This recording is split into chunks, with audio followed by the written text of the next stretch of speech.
বিসমিল্লাহির রহমানির রহিম। সম্মানিত ভিউয়ার্স, আসসালামু আলাইকুম। সবাইকে আমার নতুন আরও একটি ভিডিও দেখার জন্য আমন্ত্রণ জানাচ্ছি। গতকাল 11 ফেব্রুয়ারি অনুষ্ঠিত হয়ে গেল সিরাজনগর উচ্চ বিদ্যালয়ের বার্ষিক ক্রীড়া প্রতিযোগিতা ও পুরস্কার বিতরণী অনুষ্ঠান 2025। গতকালকের অনুষ্ঠানে প্রধান অতিথি হিসেবে উপস্থিত থাকার কথা ছিল বিএনপি চেয়ারপারসনের অন্যতম উপদেষ্টা সাবেক ডাকসু বিপি জনাব আলহাজ আমানুল্লাহ আমানের, কিন্তু জরুরি কাজ থাকার কারণে তিনি উপস্থিত হতে পারেননি। পরবর্তীতে প্রধান অতিথির আসন অলঙ্কৃত করেন তারই সুযোগ্য পুত্র ঢাকা জেলা বিএনপির সাংগঠনিক সম্পাদক ব্যারিস্টার ইরফান ইবনে আমান অমি। বিশেষ অতিথি হিসেবে উপস্থিত ছিলেন উপজেলা মাধ্যমিক শিক্ষা অফিসার জনাব মোহাম্মদ আজিজুল হক। অনুষ্ঠানে সভাপতিত্ব করেন প্রতিষ্ঠানের সাবেক সভাপতি জনাব আশরাফ উদ্দিন আহমেদ। অনুষ্ঠানে আরও উপস্থিত ছিলেন তারানগর ইউনিয়নের বিএনপির রাজনৈতিক অঙ্গ সংগঠনের নেতৃবৃন্দ, বিভিন্ন স্কুল থেকে আগত শিক্ষক মণ্ডলী, এলাকা থেকে আগত ব্যক্তিবর্গ। দীর্ঘদিন পর সিরাজনগর উচ্চ বিদ্যালয়ে এমন জাঁকজমকপূর্ণ ক্রীড়া প্রতিযোগিতা অনুষ্ঠিত হতে দেখে এলাকাবাসী কিন্তু অত্যন্ত খুশি ছিল। তারা সকাল হতেই বিদ্যালয়ের প্রাঙ্গণে আসতে শুরু করে। বিশেষ করে প্রধান অতিথি আমানুল্লাহ আমান ভাই ও তার ছেলে ব্যারিস্টার ইরফান ইবনে আমান অমি সাহেবকে দেখার জন্য সিরাজনগর তথা তারানগরবাসীর উপচে পড়া ভিড় ছিল। কারণ আমানুল্লাহ আমান হচ্ছে অত্র এলাকার নয়নের মণি। তার ব্যক্তিত্ব এবং স্বচ্ছ রাজনৈতিক আদর্শের জন্য সকলেই তাকে অত্যধিক পছন্দ করেন। আমানুল্লাহ আমানকে দেখতে না পেরে অনেকেই কষ্ট পেয়েছেন, তবে তার যোগ্যপুত্র ব্যারিস্টার ইরফান ইবনে আমান অমি সাহেবকে দেখে সবাই ভীষণ খুশি হয়েছেন। ছোট ছোট ছেলের মেয়েরা পর্যন্ত তার সাথে হ্যান্ডশেক করেছে, তার সাথে শুভেচ্ছা বিনিময় করে অটোগ্রাফ নিয়েছেন। তার সারল্যে সবাই মুগ্ধ ছিল। আপনারা কিন্তু স্ক্রিনে দেখতেই পাচ্ছেন বিএনপির তারানগর ইউনিয়নের রাজনৈতিক যে সংগঠনগুলো রয়েছে তারা কিন্তু দফায় দফায় মিছিল নিয়ে হাজির হচ্ছিল এবং ব্যারিস্টার সাহেবকে উষ্ণ অভ্যর্থনা জানাতে তারা কিন্তু সকাল হতে মাঠে চলে এসেছিল এবং ব্যারিস্টার সাহেবও সবাইকে দেখে ভীষণ খুশি হয়েছিল, যার কারণে উনি একদম খেলার শুরু থেকে পুরোটা সময় থেকে খেলা উপভোগ করে গেছেন। ক্রীড়া প্রতিযোগিতার নিয়ম অনুযায়ী প্রথমে কোরআন থেকে তেলাওয়াত, গীতা পাঠ, জাতীয় সঙ্গীতের মাধ্যমে জাতীয় পতাকা উত্তোলন করা হয়। পরবর্তীতে শান্তির প্রতীক পায়রা এবং রঙিন বেলুন উড়িয়ে ক্রীড়া প্রতিযোগিতার শুভ উদ্বোধন করা হয়।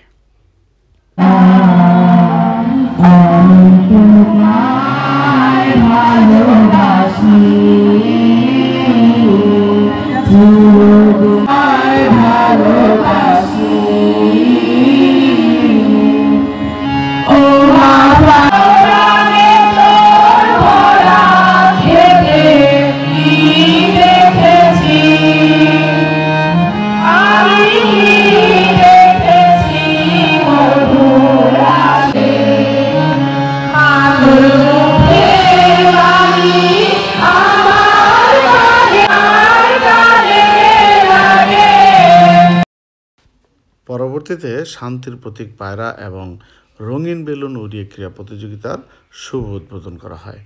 শুরুতেই মশাল দৌড়ের মাধ্যমে ক্রীড়া ক্রমণিকা শুরু হয়। ক্রীড়া প্রতিযোগিতার অন্যতম আকর্ষণ ছিল ছাত্রছাত্রীদের অংশগ্রহণে ডিসপ্লে প্রদর্শন। দর্শক শ্রোতা, আপনারা কিন্তু দেখতেই পেলেন কত সুন্দর করে রঙিন বেলুন উড়ে গেল আকাশে এবং খেলার উদ্বোধন হলো।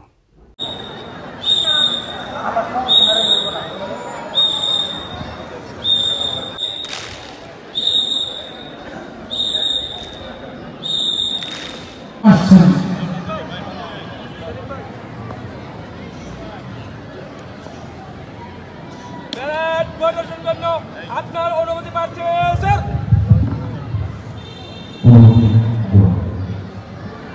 সম্মানিত সুধী, আমরা শুনতে পাচ্ছি এইমাত্র অভিবাদন গ্রহণ করবেন সম্মানিত প্রধান অতিথি ব্যারিস্টার ইরফান ইবনে আমান অমি, অত্র অনুষ্ঠানের সভাপতি আশরাফুল আহমেদ এবং প্রধান শিক্ষক ইতিমধ্যে আমরা দেখতে পাচ্ছি যে প্যারেডের আরেকটি দল ইতিমধ্যে তাদের প্যারেড প্রদর্শনের জন্য প্রধান অতিথি বরাবর ফিল্ডার এগিয়ে আসছেন। অভিবাদন গ্রহণ করছেন সম্মানিত প্রধান অতিথি, তাদের দলনেতা চরমপুর খায় ফাতেমা, প্লেকার্ড গ্রহণ করছেন মিলিয়া, পতাকা গ্রহণ করছেন জান্নাত সম্মানিত প্রধান অতিথি, সম্মানিত সভাপতি এবং প্রধান শিক্ষক অত্যন্ত চমৎকারভাবে তারা তাদের প্যারেড প্রদর্শন করছেন। ইতিমধ্যে আরেকটি অষ্টম শ্রেণীর বালিকা দল তাদের প্যারেড দল নিয়ে প্রধান অতিথির দিকে ভিড় করবে আগাচ্ছেন। তারা অত্যন্ত ঘনিষ্ঠভাবে প্রধান অতিথিকে সালাম জানাচ্ছেন ও অভিবাদন গ্রহণ করছেন। সম্মানিত প্রধান গ্রহণ করছেন আজকে অনুষ্ঠানের সম্মানিত প্রধান অতিথি।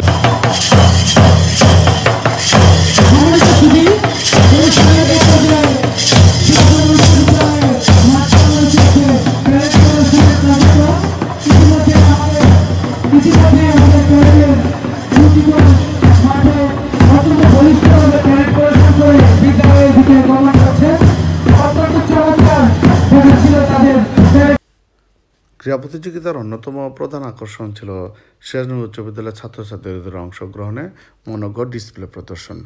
সিরাজনগর উচ্চ বিদ্যালয়ের ছাত্রছাত্রীরা অত্যন্ত সুন্দরভাবে একটি ডিসপ্লে প্রদর্শন করে। আপনারা স্ক্রিনে দেখতেই পাচ্ছেন বর্ণমালা উন্নয়ন সংসদের কয়েকজন সদস্য কিন্তু খেলা উপভোগ করতে চলে এসেছিল এবং তারা আগের দিনও অনেক মাঠ সাজানোর কাজে অনেকটা সহযোগিতা করেছে, যার কারণে কিন্তু একটি সুন্দর আয়োজন সম্পন্ন হয়েছে। খেলা উপভোগের সময় এবং যখন ছেলেমেয়েরা ডিসপ্লে প্রদর্শন করে তখন কিন্তু সকল অতিথিবৃন্দ তারা কিন্তু দাঁড়িয়ে থেকে তাদের ডিসপ্লে উপভোগ করেছে এবং প্যারেড উপভোগ করেছে, যা কিন্তু সত্যি একটি সুন্দর একটি দিক ছিল।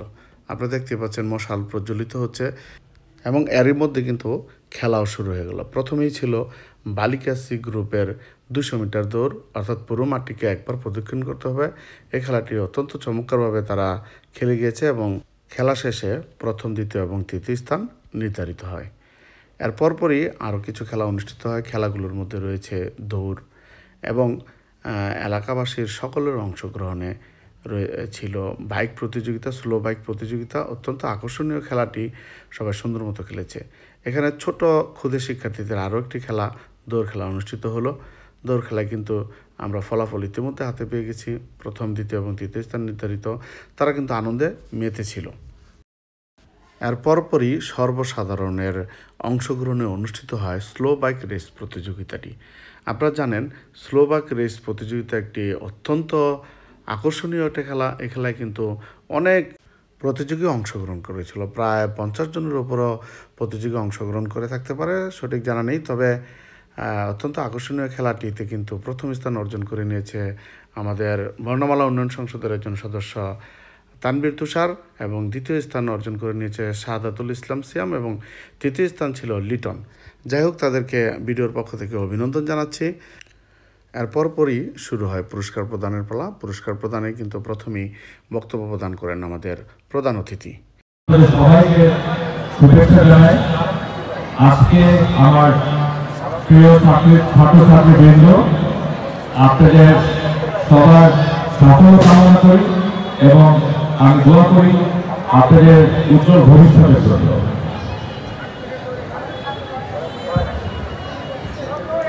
আপনারা আজকে এখানে যারা উপস্থিত হয়েছেন আমার প্রিয় ছাত্রছাত্রীবৃন্দ, আপনারা তো ক্রীড়া অঙ্গনে আপনাদের সুনাম করবেন ইনশাআল্লাহ, কিন্তু একইভাবে আপনাদেরকে আপনার লেখাপড়ার একই ভূমিকা রাখতে হবে। লেখাপড়া কিন্তু ভালোভাবে করতে হবে এবং আপনারা হচ্ছে যেভাবে লেখাপড়া করবেন, আপনারা লেখাপড়া করে আপনাদের শিক্ষক শিক্ষিকার মুখ উজ্জ্বল করবেন, আপনারা আপনাদের অভিভাবকদের মুখ উজ্জ্বল করবেন এবং আপনারা ভালো লেখাপড়া করে আপনাদের এলাকার মুখ উজ্জ্বল করবেন। আমি বিশেষ করে বলতে চাচ্ছি যে এই শিক্ষা প্রতিষ্ঠানে যে শিক্ষা আপনারা জানেন কেরানীগঞ্জ একটি একটা দিন, এই দিনকে আল্লাহ আমার উন্নয়নের শ্রী আজকে আধুনিক কেরানীগঞ্জ হয়েছে। আমরা আমাদের জন্য আমরা করে একটা কথা নেই।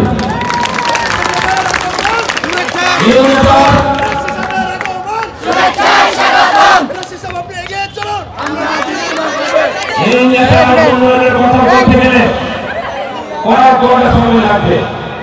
কেরানীগঞ্জে এমন বড় শিক্ষা প্রতিষ্ঠান নেই আমাদের ছোঁয়া লাগেনি। প্রতিটা শিক্ষা প্রতিষ্ঠানে আমাদের ছোঁয়া লেগেছে। আজকে আমাদের অনেক সময় দিয়েছে। আমরা ফিউচারে আমাদের জনতাকে এবং ফিউচারে আমরা ইনশাআল্লাহ যাকে আশা করছি আল্লাহ যদি সহায় হয় ওনার কাছে আমাদের দাবি আজকে যে মাঠটা এই মাঠটা আমাদের মেন সড়ক থেকে 3-4 ডিগ্রিতে আছে এটা আপনার কাছে দাবি এবং আমাদের বিদ্যালয়ের সামনে যে একটি হাইওয়ে রোড সেই হাইওয়ে রোডের কাছে আমরা দাবি করতে আমরা বিদ্যালয়ের পক্ষ থেকে আপনার কাছে দাবি করছি আমি আবারও সকলকে আন্তরিক ধন্যবাদ জানিয়ে আমি আমার বক্তব্য ধন্যবাদ সবাইকে আসসালামু আলাইকুম যোগাযোগ হয়নি অনেকে ইতিমধ্যে ইন্তেকালও করেছে মুরব্বীরা অনেকে মারা গেছে আব্বুল বয়সী যারা ছিল একজনও নাই আমি আমার ছাত্রছাত্রীদের একটা কথা বলবো একটু মন দিয়ে শুনবো তোমাদের বয়স এখন যাদের 25-24-30 তাদেরকে ইতিহাস চলতে হবে তোমাদেরকে ইতিহাস শেখানো হয়েছে 71-এর পর থেকে আমার গ্যাপ দিয়ে গিয়ে ইতিহাস শেখানো হয়েছে বাট তোমাদের ইতিহাস জানতে হবে ইতিহাস জানতে হবে 52 সাল থেকে যদি কেরানীগঞ্জের কথা বলি এই কেরানীগঞ্জ ছিল একটা দ্বীপ বক্তব্য পর্ব শেষ হওয়ার সাথে সাথেই যে সকল প্রতিযোগিতায় জয়ী হয়েছে তাদের হাতে পুরস্কার তুলে দেওয়া হয়। পুরস্কার তুলে দেওয়ার পরপরই প্রধান শিক্ষক স্যার সবার সাথে কুশল বিনিময় করেন এবং অনুষ্ঠানের সমাপ্ত ঘোষণা করেন। ধন্যবাদ সবাইকে। ভিডিওটি ভালো লাগলে অবশ্যই লাইক, কমেন্ট এবং শেয়ার করবেন। আল্লাহ হাফেজ।